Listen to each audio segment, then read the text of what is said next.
4 ساڵە کلۆ هێرش بۆ زەوی جوتیارانی 15 گوندی برادۆز دێنێت. باپیر حەسەن جوتیارێکی گوندی کەژەکە کلۆ هێرشی بۆ هێناوە. بە جۆتکردنی دەور و پشتی زەویەکەی دەیەوێت پێش لە هێرشی کلۆ بگرێت.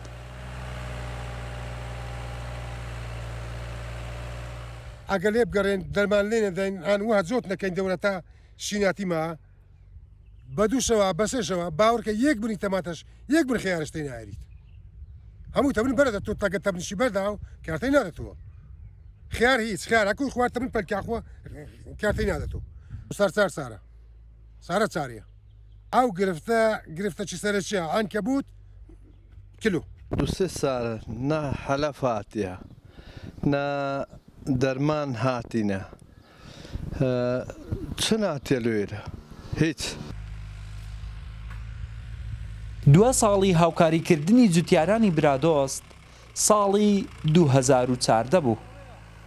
حکومەتی هەرێم لە 8 ساڵی ڕابردوو پەینی کیمیاوی و بنەتۆ و دەرمانی قڕکردنی مێرولە و کلۆ بۆ جوتیارانی برادۆستی دابین نەکردووە. وەختی چاندنی بەروبوومی هاوینە ئەو کلۆی پەیدا ئەبیتن جوتیارەکانیش ناوێرن لە ترسی ئەو کلۆی هەتا شتلیش بچین. سنووری قەزای سیدەکان لە بەشی کشتتوکاڵی سیدەکانەوە تقریبان پاش 2014 لەبەر قەیرانی دارایی وەکو سەماد و قڕکەر و ئەوانن لۆ نەهاتیە کە دابەش بکەن بەسەر جوتیاران.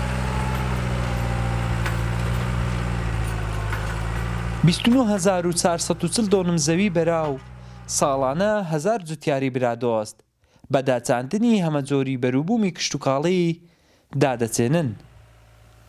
لە ئامارەکانی هۆبەی کشتتوکاڵی سیدەکانیش هاتووە ساڵانە جگە لە پێداویستی دابینکردنی بنەتۆ و دەرمانی قڕکردنی کلۆ و مێرولە جوتیارانی برادۆست پێویستیان بە 1150 تۆن پەینی کیمیاوی هەیە.